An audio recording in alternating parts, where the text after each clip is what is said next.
बोल श्याम सुंदर भगवान को, व्यासी महाराज को, उपस्थित सज्जन विधर्म को।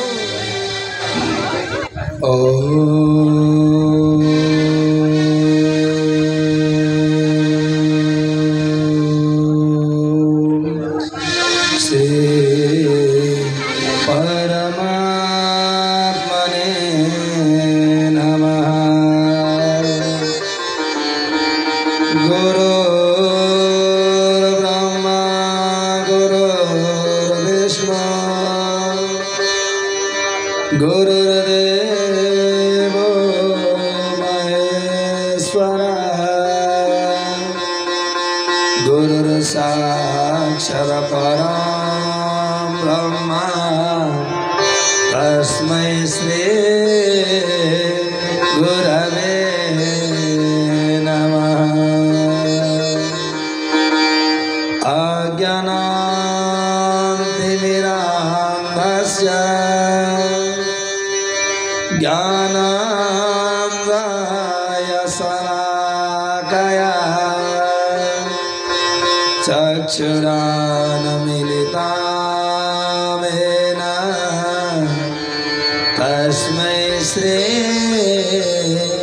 गुरवे नमः। ध्यानमूलं गुरुर्मूर्ते पूजामूलं गुरुर्पदम् मन्त्रमूलं गुरुर्भाग्यम् मोक्षमूलं गुरुकृपा। योतो शङ्खकपालभूषितकरो मालास्ति मालाधरो देवो द्वारवति श्मशाननिलयो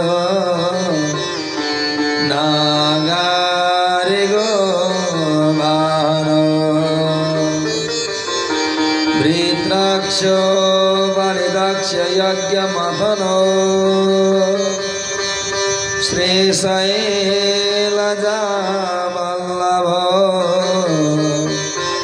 पापं मे हरतां सदा हरिहरो श्रीवासगंगाधरो। रामाय रामभद्राय रामचन्द्राय वेदसे रघुनाथाय नाथाय सीताय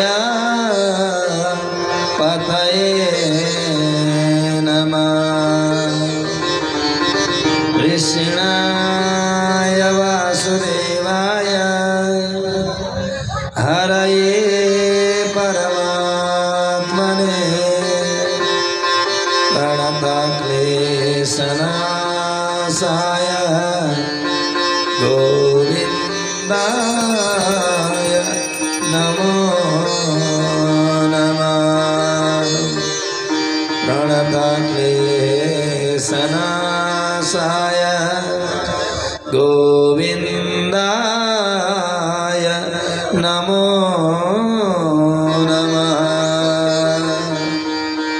बोले गोविंद भगवान की, भक्तवत्सल भगवान की, कृष्ण कन्हैयालाल की, भागवत भगवान की, पार्थिवरा भगवती माता की, यज्ञ पुरुष भगवान की, उपस्थित समस्त भक्तजन हर की, आज की आनंद की। सवेले भन्नला राधे राधे राधे राधे। परम मंगलमय परात्पर अखिलेश्वर अकारण करुणावरणालय भक्तवांच कल्पतरो तड़ुतिथि विनंदि पीताम्बरधारी बागंबरधारी श्री भोले बाबा का चरण कमल मन मन कर दे। परब्रह्म परमात्मा भगवान श्री हरि का चरण कमल वंदना कर दे। परम पूजनीय गुरुदेव का चरण कमल वंदना गर्दै परम वंदनीय पूजनीय माता पिताज्यूहरूका चरण कमलमा साष्टाङ्ग दण्डवत गर्दै व्यास मण्डप स्थापित पूजित आवाही 63 कोटी देवताहरूका चरण कमलमा वन्दना गर्दै पातिवरा भगवती आमाका चरण कमलमा वन्दना गर्दै उनै भगवान श्री हरि का वाङ्मय मूर्ति श्रीमद् भागवत संगीतमय सप्ताह ज्ञान महायज्ञ को आज पंचम दिवस को प्रातः सत्र में उपस्थित भएर भगवान का पूजा आराधना परिपूर्ण गर्दै दिव्य भागवती गाथा रूपी पाठलाई मूल पाठलाई श्रवण गर्दै भजन में आनंद लिँदै दिव्य पावन भगवान कृष्ण जन्मोत्सव में आनंद लिन भनेर दिव्य भागवती गंगा में बोता लगाउन भनेर यत्र तत्रबाट आचार्य परिवार का निम्तलाई स्वीकार गरेर पाल्नु हुने भक्तिमती माताहरू भावमय पिताहरू धर्म प्राणमय दाजुभाइ तथा दिदीबहिनीहरू साना साना भविष्य का कर्णधार मेरा भाई बहनहरू संगीत का पारखी कलाकार मित्रहरू अपरेटर मित्रहरू सुंदर यज्ञ में वर्णित गर्नुहुने भूदेव गुरुदेवहरू सुंदर यज्ञलाई आयोजना गरेर एउटै छत्र छायामा उपस्थित हुने अवसर प्रदान गर्नुहुने आयोजक आचार्य परिवारहरू यो हाम्रै यज्ञ हो हामीले नगरेका हुन्छ र भन्ने भावना राखेर सरसरका हातहरू बढाइदिनु हुने छरछिमेकी इष्टमित्रहरू भाइ बन्धु कुल कुटुम्बहरू लगायत अनवरत रूपमा उपस्थित भएर पावन गाथाहरूमा अमृतलाई श्रवण गर्नुहुने विद्वत वर्गज्यूहरू उद्योग व्यापारी वर्गज्यूहरू लगायत धर्म अनुरागी भागवत प्रेमी समस्त भक्तजनहरू भगवान को असीम अनुकंपा परमात्मा को कृपा प्रसाद आज हामी दमक नगरपालिका वडा नंबर 8 रुक्मिणी आचार्य उहाँकै घर परिवार में उपस्थित भएर दिव्य पावन गाथा रूपी अमृतलाई श्रवण गर्दै गराउँदै आएको पनि 5औं दिन बित्न लागिसकेको छ। मौका आउँछ पर्खिँदैन बगेको खोला फर्किँदैन भने झैं हिजोका कथा आज कहाँ सुन्न पाइन्छ र आजका कथा भोलि कहाँ पाइँदो रहेछ र जीवन यस्तो रहेछ यो त बगेको खोला जस्तो रहेछ। अनवरत रूपमा जसरी ती खोलाहरू बगिरहेका हुन्छन् रात दिन नभनिकन समुद्रमा मिल्नका लागि भने समय पनि त्यस्तै द्रुत गतिमा दगुरिरहेको छ। आज स्वर्गीय पिता पति लीलानाथ आचार्य उहाँको वार्षिक पुण्यतिथिलाई लिएर सम्पूर्ण कौडिन्य गोत्रमा दिवाङ्गत भएका पितृमातृहरूको वैकुण्ठ गति प्राप्त होस् भन्ने भावनाका साथ यो भागवती गाथाको आयोजना भएको छ। उहाँहरूको मनोकामना भावना परमात्माले परिपूर्ण गरिदिनुहोस्। सधैँभरि यस्ता यज्ञहरू गर्ने गराउने सौभाग्य परिवारमा जागिरहोस्। परमात्माको अनुकम्पा कहिले नटुटोस् यही कामना गर्दै उहाँहरूका मात्रै पितृ होइन तब हाम्रा पनि पितृहरूले मोक्ष गति प्राप्त गर्नुहोस् भन्ने कामनाका साथ आउनुहोस् यो चञ्चल मनलाई एकछिन भए पनि भगवान तर्फ लगाउँ। तत्पश्चात पावन अमृत रूपी कथामा हामी आनन्द लिनेछौँ। दिव्य कथा प्रसङ्गमा आनन्द लिनेछौँ भन्दै आउनुहोस् एकछिन भए पनि यो पावन इन्हीं मनलाई इन्हीं भगवान तर्फ लगाऊं। भक्तवत्सल भगवान की श्यावर रामचंद्र भगवान की श्री राम जय राम जय जय राम श्री राम जय राम जय जय राम श्री राम सबैले गाउनु होला। जय राम श्री राम जय राम जय जय राम।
जय घनश्याम रुक्मिणी वल्लभ राधे श्याम जय रघुनंदन जय घनश्याम रुक्मिणी वल्लभ राधे श्याम जय रघुनंदन जय घनश्याम रुक्मिणी वल्लभ राधे श्याम जय रघुनंदन जय घनश्याम रुक्मिणी वल्लभ राधे श्याम श्री राम जय जय राम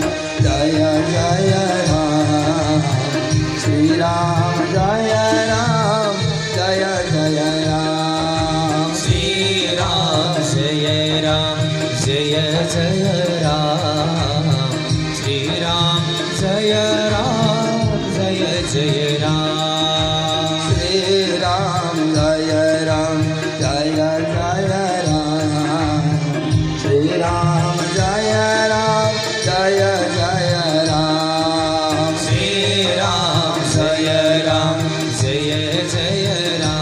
राम श्री राम जय जय राम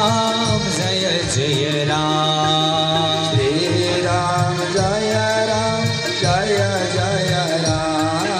श्री राम जय जय राम श्री राम जय जय राम श्री राम जय जय राम श्री राम जय जय राम बोले श्याम रामचंद्र भगवान की जय हो भक्तवत्सल भगवान की जय हो पुराण पुरुषोत्तम भगवान की जय हो सबैले भन्नुला राधे राधे राधे राधे हिजो हामी बामन चरित्र श्रवण गर्दै थियौँ बलि बामन प्रसङ्ग आज बलिका घरमा साक्षात भगवान बामन बनेर आउनुभयो देवताका सम्पूर्ण सम्पत्ति फिर्ता गर्नका निमित्त कश्यप अतिथिका घरमा बामन अवतार धारण गर्नुभयो बलिकामा 3 पाउ जमिन माग्न भनेर जानुभयो त्रिपादः भूमिदानम 3 पाउ जमिन माग्नका लागि जानुभयो समयको अन्तराल भयो अन्तत गत्वा 2 पाउमा भाइभरका स्वर्ग मर्त्य ब्रह्मलोक सबै नापिदिनु भयो तेस्रो पाउ नाप्ने ठाउँ भएन अन्तिममा सोध्नुभयो प्रभु धन कमाउने ठुलो हुन्छ कि धन ठुलो हुन्छ भन्दिन पर्यो भनेर सोध्ने बित्तिकै त्यति बेला भन्दिनु भयो धन कहिले पनि ठुलो हुँदैन धन कमाउने ठुलो हुन्छ धन ठुलो हुँदैन किन हातको मैला सुनको थैला के गर्नु धनले सागर शिष्ण खाएको बेस आनन्दित मनले भनेर मुना मदनमा लक्ष्मी प्रसाद बुढाले भन्नुभएको छ नि सम्पत्ति भनेको अहिले छ भने छैन अहिले त हाम्रा साथमा चाहिँ एकछिनमा सम्पत्ति विहीन पनि हुन सकिन्छ त्यसैले गर्दा धन कमाउने ठुलो हुन्छ धन कहिले पनि ठुलो हुँदैन भन्ने बित्तिकै त त्यति बेला बलि महाराजले भन्नुभयो उसो भए आखिरमा तेस्रो बाउ हजुरले मेरा शिरमा राख्नुहोस् म कमाउने त बाँकी नै छु नि त भन्ने बित्तिकै तेस्रो बाउ बामन भगवानले बलिका शिरमा राख्नुभयो अति खुसी हुनुभयो तिम्रा भक्ति र भावनादेखि म खुसी भए भने तिमी के वरदान माग्छौ भन भन्दा त्यति बेला बलिले भन्नुभयो प्रभु मलाई केही पनि चाहिएको छैन यदि हजुर मदेखि खुसी हुनुहुन्छ भने नि म बाहिर निस्किँदा पनि हजुरलाई देख्न पाऊँ भित्र बस्दा पनि हजुरलाई देख्न पाऊँ भनेको द्वारपाल हजुरले मेरा द्वारपाल भन्दिन पर्यो भन्नेदेखि भगवानले स्वीकार गर्नुभयो पछि लक्ष्मी माता आउनुभयो श्रावण शुक्ल पूर्णिमाका दिन रक्षा बन्धन बाँधि दिनुभयो भगवानलाई यानि कि लक्ष्मीले आज बलिलाई आफ्नो भाइ बनाएर आफ्नो धर्म भाइ बनाएर अनि भाइ टिका लगाइदिनु भयो भाइ टिकाको दिन केही पनि दिनु भएन भोलिपल्ट दिदीले भन्नुभयो भाइ म आएको थिएँ हेरे भयो अब म पनि घर जानुपर्छ मलाई बिदा देऊ भन्दा त्यति बेला भन्नुभयो दिदी हजुर के चाहनुहुन्छ भन्दा तिमी मलाई दिन्छौ भने तिम्रा घरमा बसे भएका द्वारपाल मलाई दे भन्ने बित्तिकै छक्क पर्नुभयो बलिले भन्नुभयो म दिन तयार छु तर सम्बन्ध के छ भन्दा त्यति बेला लक्ष्मीनारायण भगवानले दर्शन दिनुभयो लक्ष्मीनारायण भगवान की आफ्ना पति माग्नका लागि आज धर्म भाइ बनाएर टीका भाइ टीका लगाएर अनि आफ्ना पति माग्नुभयो। त्यसैले गर्दा चेलीबेटीले पनि माइतीलाई टीका लगाइदिनु पर्छ तिहारमा भने साउन शुक्ल पूर्णिमाका दिन गएर रक्षाबन्धन बाँधिदिनु पर्छ। यदि चेलीबेटीले माइतीलाई गएर रक्षाबन्धन बाँधिदिन्नन् भने ती चेलीबेटीकामा टीका लगाउन जानुपर्छ भनेर धर्मशास्त्रले भनेको छैन। धर्मशास्त्रले भनेको छैन।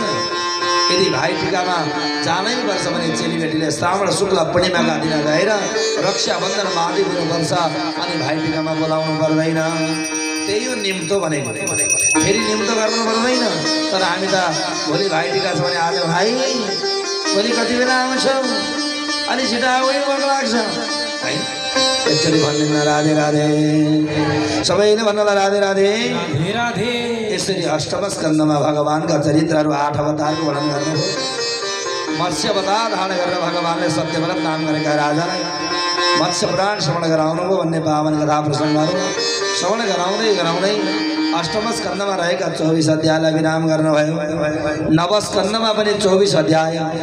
परीक्षितले प्रश्न गर्नुभयो मन्वान्तराणि सर्वाणि प्रयोक्तानि श्रुतानि मे वीर्याण्यनन्तवीर्यस्य हरेस्तत्र कृतानि च। प्रभु मन्वन्तरका कथा त हजुरले वर्णन गर्नुभयो, सबै सुने। अब मलाई सूर्य वंशीय राजाहरूको दिव्य कथा सुन्ने इच्छा छ। हजुरले वर्णन गरिदिनु पर्यो। सूर्य वंशीय राजाहरूको कथा सुन्ने इच्छा छ भन्ने बित्तिकै ब्रह्माको छोरा मरीचिका छोरा कश्यपका छोरा विवस्वान भनेको सूर्यका छोरा वैवस्वत मनु। यिनै वैवस्वत मनुका 10 भाइ छोरा थिए। को भन्दा इक्ष्वाकु, निर्ग, श्रयादि, दिष्ट, धृष्ट, करोष, नरिष्यन्त, प्रशत्र, नभ, कवि र विभु नामक गरेका जम्मा 10 भाइ छोरा थिए। राजा महाराजाको त्यसैले सन्तान भएको छैन। सन्तानका लागि पुत्रष्टि यज्ञ गर्नु परेको छ। आज मनु महाराजले पनि के गर्नुभयो? सन्तान भएन। सन्तान नभएका कारणले गर्दा उहाँले पुत्रष्टि यज्ञ गर्नुभयो। पुत्र प्राप्तिका लागि गरिने यज्ञको नाम पुत्रष्टि यज्ञ। पुत्र प्राप्तिका लागि गरिने यज्ञ हो। अब के भयो? जब यज्ञ गर्नुभयो, यज्ञमा गुरु ब्राह्मण आउनुभयो, तर रानीले भन्नुभयो प्रभु मलाई छोरा होइन छोरी दिनु, मलाई छोरा होइन छोरी दिनुहोस् भनेर यज्ञ प्रारम्भ गर्नुभयो। गुलाम गरेको नरक पार तार्नेवाला हो पुत्र भनेको। पुत्र किन भन्नुभयो त मनु महाराज? छोरा र छोरीमा के भिन्नता छ भन्दा छोराले घरको कुल बढाउने वाली हो, छोरीले कहिले पनि माइतको कुल बढाउन सक्दिनन्। अर्काको कुल बढाउने भएको कारणले गर्दा छोरा र छोरीमा भिन्नता छ। छोरीले कहिले माइतको कुल बढाउँदिनन्, किनभने हाम्रो आमा पनि अर्कै कुलमा जन्मेर आज हाम्रा कुलमा ल्याएर विवाहित भएर आज उहाँका कुलबाट अब हामी जन्मिया छ भने तपाईँ हाम्रा दिदी बहिनीले पनि के गर्नुहुन्छ त भन्दा अर्काका कुलमा गएर सन्तान जन्माउनेवाला कुल बढाउनेवाला भएको कारणले गर्दा छोरा र छोरीमा त्यति नै भिन्नता छ। अब के गर्ने? सन्तान र छोरो जन्मिनका लागि यज्ञ गरियो, तर छोरी जन्म भयो। नाम राख्यो इला नाम राख्यो। अब के गर्ने? यिनै इला जन्मिने बित्तिकै विचार राजा रिसाए। गुरु ब्राह्मणलाई भने प्रभु मैले त छोराको लागि यज्ञ गरेको, तर छोरी कसरी भयो? यो हुन सक्दैन। मलाई त छोरो चाहिएको छ, हजुरले छोरा दिनु पर्यो। त्यति बेला भन्न लाग्नुभयो प्रभु आखिरमा हामीले त छोरी जन्म त तपाईँका रानीका कारणले भयो, तर यी छोरीलाई छोरा बनाइदिन्छौँ, चिन्ता नगर्नु भने वशिष्ठ गुरुले त्यति बेलै तन्त्र मन्त्रद्वारा सुन्दर तिनै छोरीलाई छोरा बनाइदिनु भयो। नाम राखिनुभयो सुद्युम्न। छोरो बढ्दै गए। एक दिनको कुरा हो, आज मन्त्रीका साथमा घोडामा चढेर इलाहाबाद खण्डमा गए। इलाहाबाद खण्डमा जाने बित्तिकै के भयो?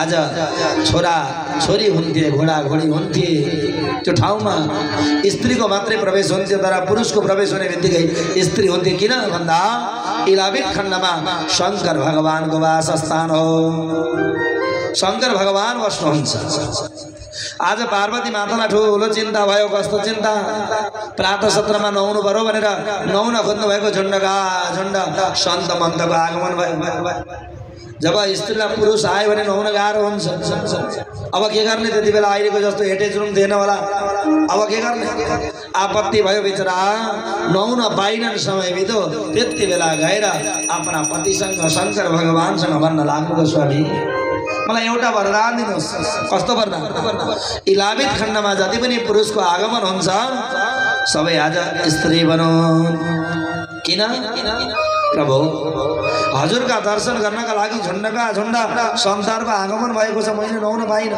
म के गर्नु मैले मेरा न्यासदान गर्न पाइनँ ननै गरेर त न्यासदान हुँदैन त्यसैले गर्दा यदि स्त्री आयो भने त नुहाउन गाह्रो हुन्न नि त मलाई त्यही भएर सबै स्त्री बनुन् भोले बाबाले विचार गर्नु भएन तथास्तु भन्दिनु भयो नभन्दै सुत्दिउँ न इलावित खण्डमा आए आज राजा रानी भइन् फेरि छोरी भइन् सुत्दिउँ न घोडा घोडी भए मन्त्रीहरू सबै आज स्त्री भए इलावित खण्डमा पुग्ने बित्तिकै अर्का देशका राजा बुधसँग भेट भयो इलाको विवाह भयो यिनैका कोबाट सुन्दर पुत्रको जन्म भयो पुरुरवा यता राजाले थाहा पाउनु भयो फेरि मेरा छोरा त छोरी भएन रे फेरि गुरु ब्राह्मणलाई बोलाएर भन्नुभयो भन्ने बित्तिकै गुरु ब्राह्मणले हामीले एकचोटि त हजुरका छोरीलाई छोरा बनायौँ तर बार बार हामी बनाउन सक्दैनौँ भोले बाबाको पुकार गर्नु हो उनै भोले बाबाको पुकार गर्नुहोस् सबैका इच्छा पुरा हुन्छ भन्ने बित्तिकै बिचारा मनु महाराजले